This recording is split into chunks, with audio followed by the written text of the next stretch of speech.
As someone who is transcendentally male. Transcendentally male! Oh. As someone who is transcendentally male, I personally love the topic of masculinity and the male experience. With this video, I'm going to be tackling and deconstructing the topic of modern masculinity, talking about the societal expectations of what it is to be a man and society's role in shaping our worldview. Towards the end of the video, I'm going to recommend some stuff which I believe cultivate better masculinity. It's not a prerequisite, but if you're interested in stuff like this, I recommend watching my Alpha Gym Chad video. This video is kind of the spiritual successor to that video. Now, with that said, I know the topic of masculinity can get really heated here on the jolly good internet. So mate, your opinion may differ, and I'm really interested into hearing similar or different opinions in my comment section. But actually watch the video all the way to the end before leaving your comment or opinion. I know my videos are pretty long and some people don't have the attention span or the brain capacity to sit through all of it, but hey, just relax, come on, don't act like a triggered cuck in the comments, you know, my free speech and all that. Anyway, with all that said, Alpha Gym Chads of the world unite. Alright, so with the intro out of the way, let's talk about some masculinity. Grr. Dude, I'm such an alpha gym chad. Alpha male.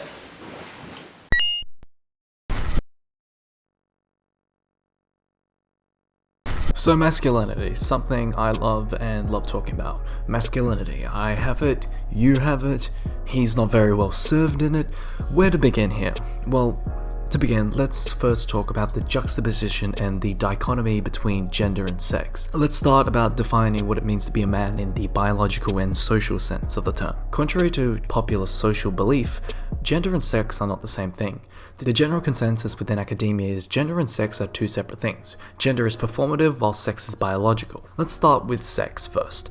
Male sex would be your chromosomes, your reproductive organs, XX, XY, penises and vaginas, for men and women respectively. All things that you are biologically born with that determines your sex, which you were assigned by a doctor and placed upon your birth certificate. Also to note here, sex is not a binary as many people think. The way it is researched and understood, it is not a binary of male sex and female sex, determined through sexual dimorphic factors. We have intersex people and we also have other variables that don't consist within a simple binary. Sex as we understand it today is a bimodal system. Also to note here, humans are actually one of the least sexually dimorphic creatures on this planet. Obviously there are differences in statistical averages between men and women and what have you, but compared to other animals on this planet, we're not that different. This is the way sex is understood and researched in academia. These are the facts, okay? Let's all be rational here. If you're not a smooth brain with an IQ similar to the temperature of space, you'll kind of get this. If you do the whole two gender memes, you will be laughed out of academia. That is incorrect. These are the facts. Now, gender on the other hand is performative. As we understand it today, gender is not real. It's a social construct. We made it up. Take this as an example. From a first glance, what can you gather? Well, he's a fucking Chad. Well, he's the platonic ideal of masculinity and a good example of male gender performativity. Men want to be with him and women want to be with him. He's muscular, the cadence in his voice, the way he talks, the way he walks, he cuts his hair short, he wears a suit, he wears male clothing, and the chivalrous way in which he treats people. All of this is performative. There is no inherent or genetic reason why a masculine man would look or act that way. Male gender is performative. Men don't actually look like this in nature. He looks and acts like that because in society that is what it is to be the ideal man. The arbitrary things that are associated with male gender aren't intrinsically like that in nature. There is no masculine gene that makes you look like this. All the stuff that is associated with the male gender is something that you cultivate on your own. Things like the color blue signifying men and pink signifying women, things like suits and dresses, hairstyles, clothings, and personality. The list goes on. Men are incentivized to be more assertive and strong, while women are incentivized to be more kind and demure. None of it is real. It's dictated to us by our environment because society said so.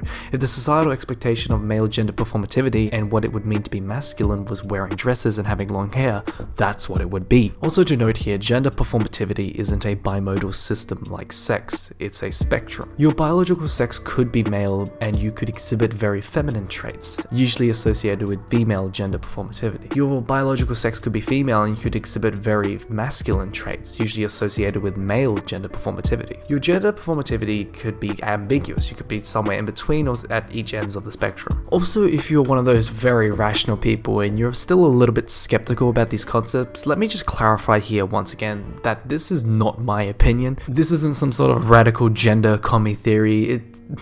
If you're not like a Ben Shitbiro brainlet with drool running down your mouth, you'll be able to grasp these basic academic concepts. This is how it's been for a while now. Concepts like gender performativity and bimodal sex are what is acknowledged by the scientific community, with all of this being confirmed through factual data, evidence-based conclusions. It's not my opinion. This has been the general consensus within academia for decades now. A lot of people get these things mixed up, and they think that concepts like sex and gender are one and the same. While there is a little bit of overlap, which I could get into, but I'm not really well equipped to have that discussion. Now, please keep in mind that gender and sex are not the same thing. That is factually incorrect to say so. If you believe gender and sex are the same, you are wrong. You are arguing against decades of critical theory in academia. This is not my opinion, this is general consensus within higher education. These are the facts. I swear to God, if I have to read one more fucking, oh, there's only two genders, lol, attack helicopter comment, I will fucking choke you the fuck out.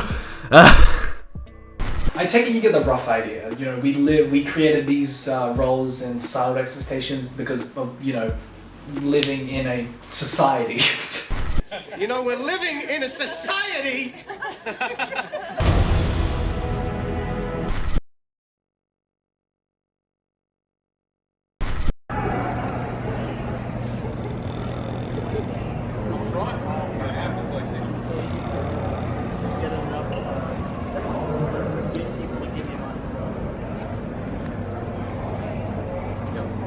Now, previously I've said that gender is a social construct. Let me just say here, I'm not trying to trivialize gender by saying that.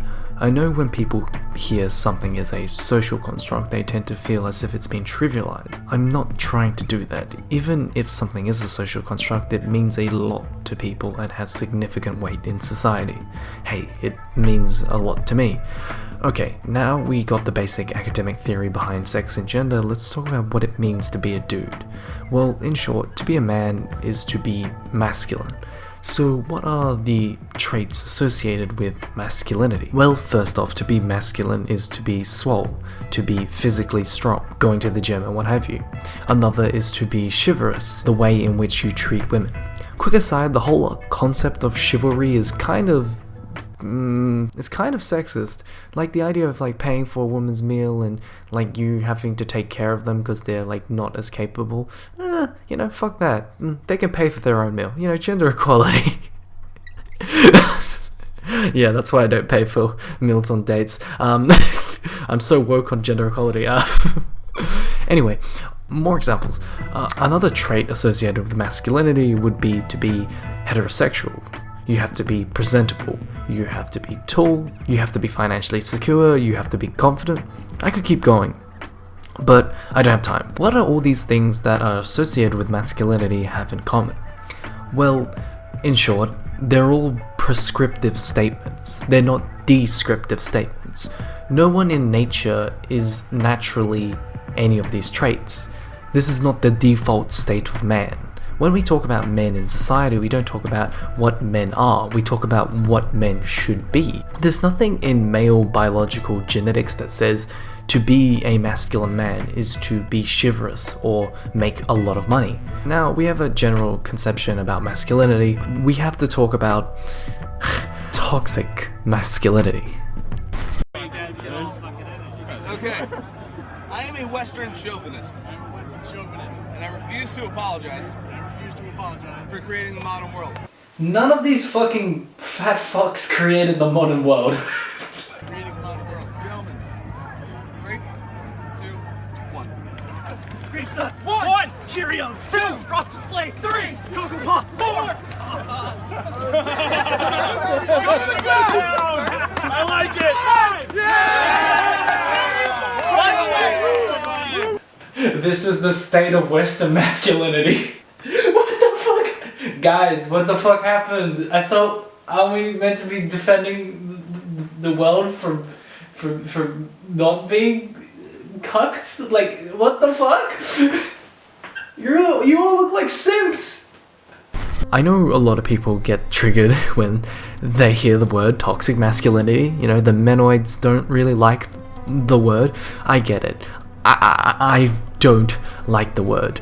When I hear someone say toxic masculinity, it sends shivers down my spine. The general misconception about toxic masculinity is that toxic masculinity is masculinity in itself being inherently toxic. But that's not true. It's specifically referring to the toxic traits and behaviors distributed and associated with masculinity. Because think about it. Take a long, hard think about it. In isolation, it can be nice to be physically strong. It's good to work out, to be healthy, to be muscular. It can be nice to be financially secure, having money to spend on your friends or family or yourself. It can be nice to be tall. There's nothing wrong with being tall. All these things can be nice, but it's the interaction and relation men have with these expectations of masculinity that can sometimes come across as toxic. I personally think that men should go to the gym and work out and be physically strong, and I think that's a good thing. I think that's something I encourage. But there's a really big difference between my personal preference for me to work out and be physically strong, and believing that all men who don't work out and who aren't physically strong are subhuman beta males who should kill themselves. Or even worse, someone who is a man and thinks he should kill himself because he doesn't work out and he isn't physically strong. This is what people mean when they say toxic masculinity. It's these various traits that drive men to pursue things and act in ways that hurt themselves and hurt people around them, even if there is no natural or good reason to do any of it. Part 3. MGTOWs, men's rights, traditionalism, and why men are trash today. Conversation's going a little too friendly, and they're like, wait a minute, I don't want her to get the wrong idea. Let's send her a picture of my dick. Boom! There's my dick. So my advice to you, if you're a guy and you've been in the friend zone for 3 or 4 years, or even just a few months, send a dick pic. Want to know why? Because it's the ultimate ultimatum. It probably won't work. Most dick pics don't, but you know what? You won't end up in the friend zone. What? What? Wait, sending a dick pic isn't sexual harassment. It's not being in the friend zone? صليل الصوارم نشيد الأباء ودرب القتال طريق الحياة فبين اقتحام. We currently live in a post-masculine society. Post-masculine not in the sense that masculinity is dead and feminism beat it to death with a shoe. Post-masculine in the sense that masculinity has been understood and critiqued. Post-masculine in the sense that there is intersectional feminist theory in the general consensus right now. We currently in our society are at a weird juncture. In the late and great Western civilization, we're facing a bit of a masculinity crisis, especially a white masculinity crisis. I mean, it says a lot about men, how a lot of them nowadays are joining midlife crisis street gangs, taking the day off to bitch and complain about a razor company, or cry about a woman being successful in a film on Twitter. Jesus Christ, why the fuck are men such snowflake-triggered pussies? It's fucking hilarious. These types of brainlet guys are so offended at the concept of people being offended. They're morally outraged and triggered about femoids, the blacks, cultural Marxists, the Jews, and the list just goes on and on, whatever scapegoat they can find. Blokes are really insecure, like most of them, holy shit. I'm an ugly crier. All the cold-hearted jerks who run the world came out of the vaginas of women who married assholes. And I don't know how to make the world a better place without holding women accountable for choosing assholes. Your dad was an asshole because your mother chose him. Because it works on so many women. Oh my god, shut the fuck up, Eggman, no one likes you. I feel like this behavior on the part of men says a lot more about men than it does about women. It's not a failure of women, it's more to do with the failure of having a generation of weak men. I feel like this is to do with just how life is currently. Consumerism, culture, whatever. Everyone, and especially men, are feeling more and more atomized and alienated within society. Men nowadays are so desperate to rationally find a reason to justify their own suffering, they look so desperately for easy answers to complex to nuanced problems. Muslims, Jews, femoids, whatever reactionary snake oil men are willing to buy into. It's really sad and disheartening to look at all these dudes just overly fixated on these issues. I really fucking hate MRAs and MGTOWs. Let me tell you why. Cause let me let you in on a little secret. MRAs and MGTOWs don't give a fuck about men's rights. They just hate women. Trust me, go into any MRA or MGTOW environment, it's teeming with hatred for women. Being very charitable here, maybe sometimes, very rarely, you might find someone identifying as a MRA or MGTOW who has a somewhat slight-based, nuanced perspective. But come on, the overwhelming movement is garbage stemming from malice hatred. You can only go so far advocating for men's rights and being pro-man without it being straight up femoid hate. While I have issues with feminism still advocates for both men's issues and female issues. Being an MRA just advocates for shitting on women. The thing that really pisses me off about the men movement is that they are able to identify a tiny part of the problem, but when they go about addressing it, they go full munted galaxy brain.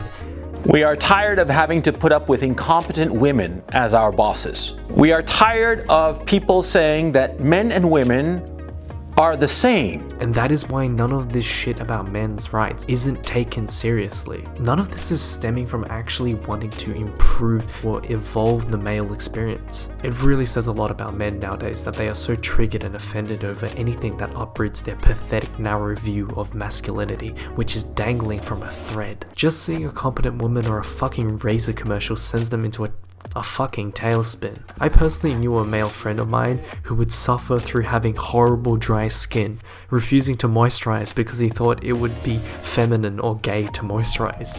Fellas, it isn't feminine or gay to moisturize or take care of yourself. Even if it was, who cares? Holy shit, the fragility. The men's rights movement in backlash to third wave feminism has become nothing more than a right-wing populist movement to cultivate hatred. Society. Culture comes from biology. We as men need to take a little bit more self-responsibility. Men need to stop blaming their problems on women or whatever scapegoat they come up with. Preachers of this ideology, self-proclaimed alpha males, aren't actual alpha males. Seriously, what the fuck is going on in our society right now? Everything's fucked. Nazis are back. Up is down. Left is right. It's clown world. We have female men's rights activism. How the fuck did that happen? Female men's rights activism? That is so fucking stupid. What the fuck is a female men's rights activist? So it's not really a personal reason that I got involved in men's rights activism. It was just, I'm just a news junkie for them, you know? I mean, that's what I'm good at. I'm a woman. I'm good at crying and complaining. So I got this. That's so fucking dumb. Back when I was like 12, I used to call myself a anti-feminist because my sister was like a TERF and we used to argue. I used to believe that we lived in this post-sexist utopia, but unfortunately, as much as I wish we did live in this post-sexist utopia, we don't. The data just doesn't support that line of thinking. The reality of the situation was, I just bought into this misguided narrative that feminism was about hating men. So that gave me the justification in hating feminists and by extension hating women. At the end of the day, surprise surprise, the men who sold me this narrative, did these guys look like alpha males to you? Misogyny of Western culture has persisted through tradition. So I don't think the re-emphasis on tradition is going to solve any gender equality, and we're not going to get any form of emancipation by following that path. The only way we can get true emancipation is by acknowledging the reality and working to solve it for everyone's well-being. In Western Europe, United States, New Zealand and Australia, women are nearing equality in the professions, in business and in politics. Most women nowadays enjoy access to education, reproductive rights and autonomy in financial affairs. But the reality of the situation is we're not 100% there yet. We haven't reached full gender parity, and both men and women need to acknowledge that. There's no use not talking about it. There are still vital issues to women on the public agenda: equal pay, childcare, domestic violence, spousal rape, breast cancer research, and curricular revision with an eye of inclusion. All the stuff that we as men face are so heavily intertwined with what affects women. Take this for example, family courts are super biased towards men. Why is that? Well, the super cucked, non-nuanced position is that the femoid agenda wants to cuck the man and steal your masculinity. Well, the actual answer is that family courts are structured in a sexist way, stemming from the misogynistic assertions that women are inherently naturally better caregivers, which leads to men getting fucked over in the family courts. Or here's another example, in domestic violence cases, where a woman beats the shit out of her male partner and the police are called. The police are statistically more likely to take the men away. Well, that stems from the assertion that men are predisposed to anger and violence. I could keep going here, but you get the point. That stuff is bad and we should work and are working to fix that. Yeah. But, don't be a pussy. Don't take your anger out on women because of those issues. The thing about the gender-biased society in which we live in is that it lets men be powerful and lets them exert power over women. It doesn't let men be happy. It's power over happiness. Look to our political leaders, presidents, prime ministers, and what have you. Look at systemic constructions, gender roles, social assertions, monetary disparities. Men need to take up more self-responsibility. We need to hold each other accountable. This encouraged me to come forward with my own experience and reflect on the cult of toxic masculinity that exists in our society.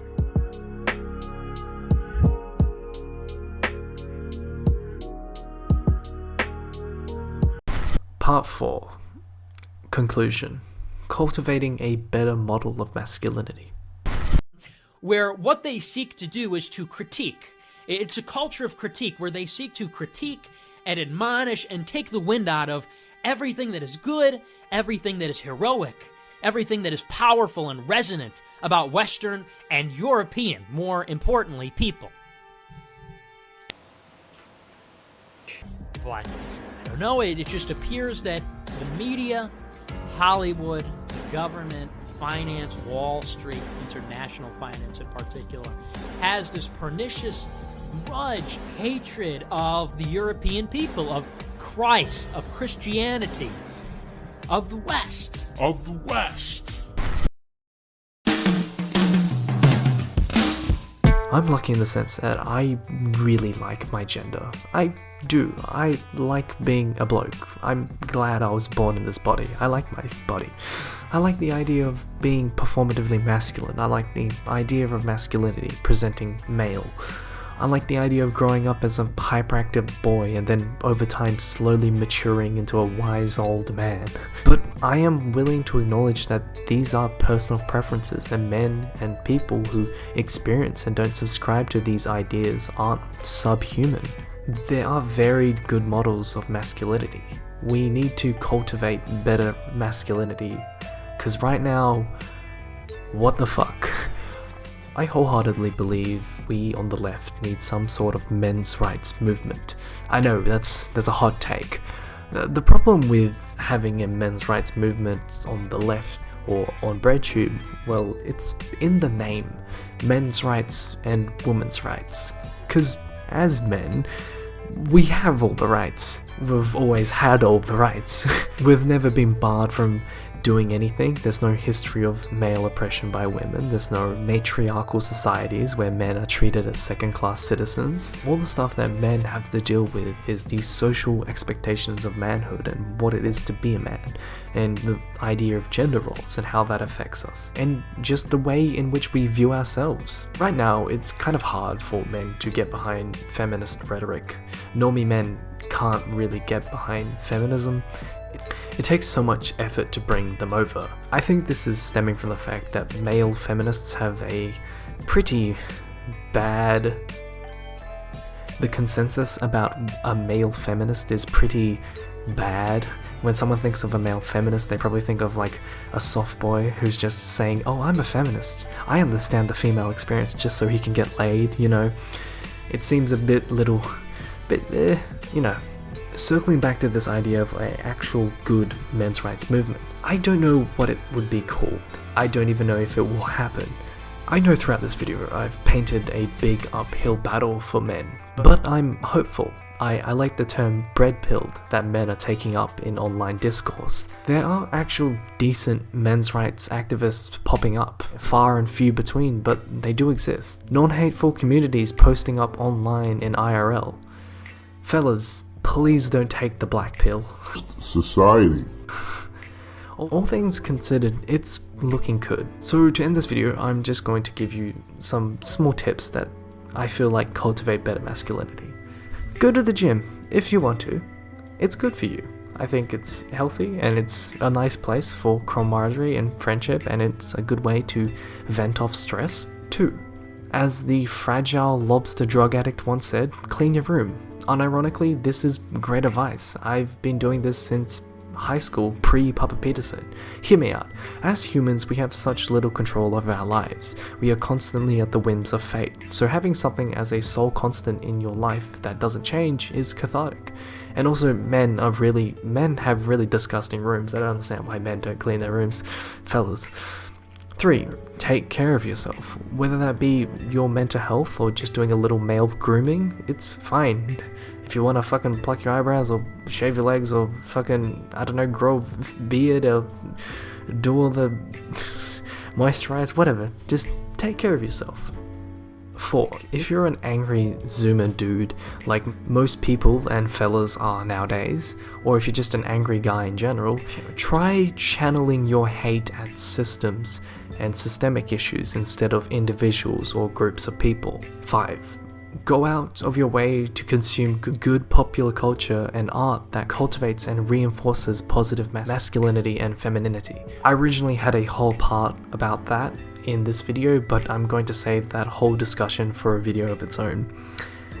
This video is probably going to have a part 2 or a sequel talking about male expectation and art and popular culture, but you know, we'll get into that when we get there. I honestly think men need to just hear it straight, because all the shit men are doing right now is not making them happy. If you're one of those guys, this shit isn't going to make you happy. This prescriptive shit these men in the men movement propose isn't going to actually improve the problems plaguing men's lives. This MGTOW, anti-feminist, incel, the proud cuck boys, Nazism, this shit isn't going to make you happy. You guys have to understand and really internalize the fact that feminism didn't do this to you. The Jews didn't do this to you. The Muzzies didn't do this to you. The homosexual agenda isn't out to get you. You're not being forced feminized. Guys, in the great words of Slavoj Žižek, don't fall in love with your own suffering. Never presume your own suffering is a proof of your own authenticity. Don't fall in love, that's my position, with your suffering. Never presume that your suffering is in itself a proof of your authenticity. In ancient masculine Roman and Greek times, the period of history bitch boy Nazis love to worship, men seen as crying was seen as the most masculine thing imaginable. I like that. I think that's kind of cool. Let's go back to those times. Reject modernism, embrace tradition, fellas. The old model of masculinity doesn't work anymore. There's no point trying to resurrect it. It did for a while, but at the expense of women and also men and just pretty much everyone else. I know a lot of you guys on the internet feel like nobody is listening to you and nobody cares about what happens to you. But here's the thing, we do. I do, I care. I care because I was one of you guys. Because I am one of you guys. I get it hasn't been easy for a lot of dudes, but don't act like it's been perfect for everyone else. You could keep getting angry over the machinations of your own mind, just making yourself more miserable, or you could give up on garbage ideologies and actually help to fix the problems that plague society. So to cap this off, yeah, work out, clean your room, be a man if that's what you want to do. If you're a dude like me, aim to be an alpha gym Chad. And if you don't, that's okay. Take personal responsibility, but don't throw systemic and societal change out the window. Don't search for easy solutions to complex problems.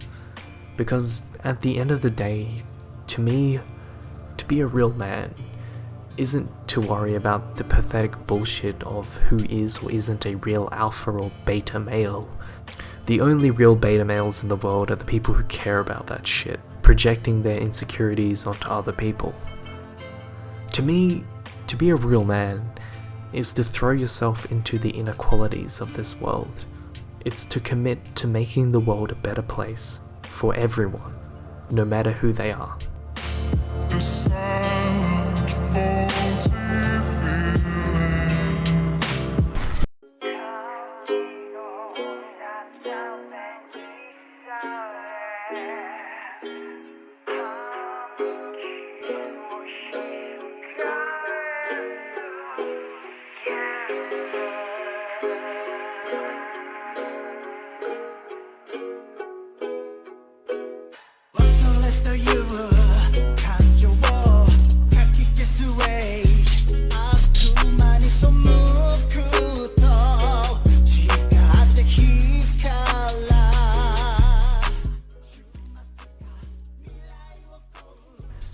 Good day guys, thank you. If you made it all the way to the end, please like the video. I'm actually recording this at like 2 o'clock at night. I hope I haven't like woken up any of my family. Please like the video, subscribe, comment below, hit that notification bell, just obliterate it, smash it, gulag that notification bell. It really helps me out. Please tell me what you think about these subjects. I'm really curious to what people think about male gender, men's rights, and masculinity. Do you agree with me or do you disagree with me? I'm always open to a dialogue. Follow me on Twitter at pixel_hipster, that's capital P, capital H. Massive thanks to Barely Contained, Patreon Chad. For one-time donations, I have a PayPal. Just fucking paywave me all the dollars if you want. I hope everyone's doing okay currently with all the global corona going on. I just want to thank my patrons. These names right here. These are the people who make this possible. I'm not monetized on YouTube, so it's all these lovely people right here who are the ones who give me the incentive to do what I do. Now, on to my Patreon question. Alex McCoy asks, if you could publish a book in the next 10 years, what would it be? I would really like to make a comic book. I have this idea of like a cyberpunk anime story about like a young boy who lives in a society and like, you know, I don't know. It's kind of pretty rough, but I have a vague idea about what I want to do. I'd maybe want to write a self-help book or something. That might be nice. Anyway, once again, massive thanks to my Patreons. If you want to help me out, just go over to my Patreon. It's $2 a month, and it would really mean the world to me. I honestly would appreciate that so much. Please go over to my Patreon. Please, I need money. I'm a broke uni student, okay? I love you. Okay, enough shilling. Thank you, everyone. Please subscribe, and I hope to see you next time. Trans rights!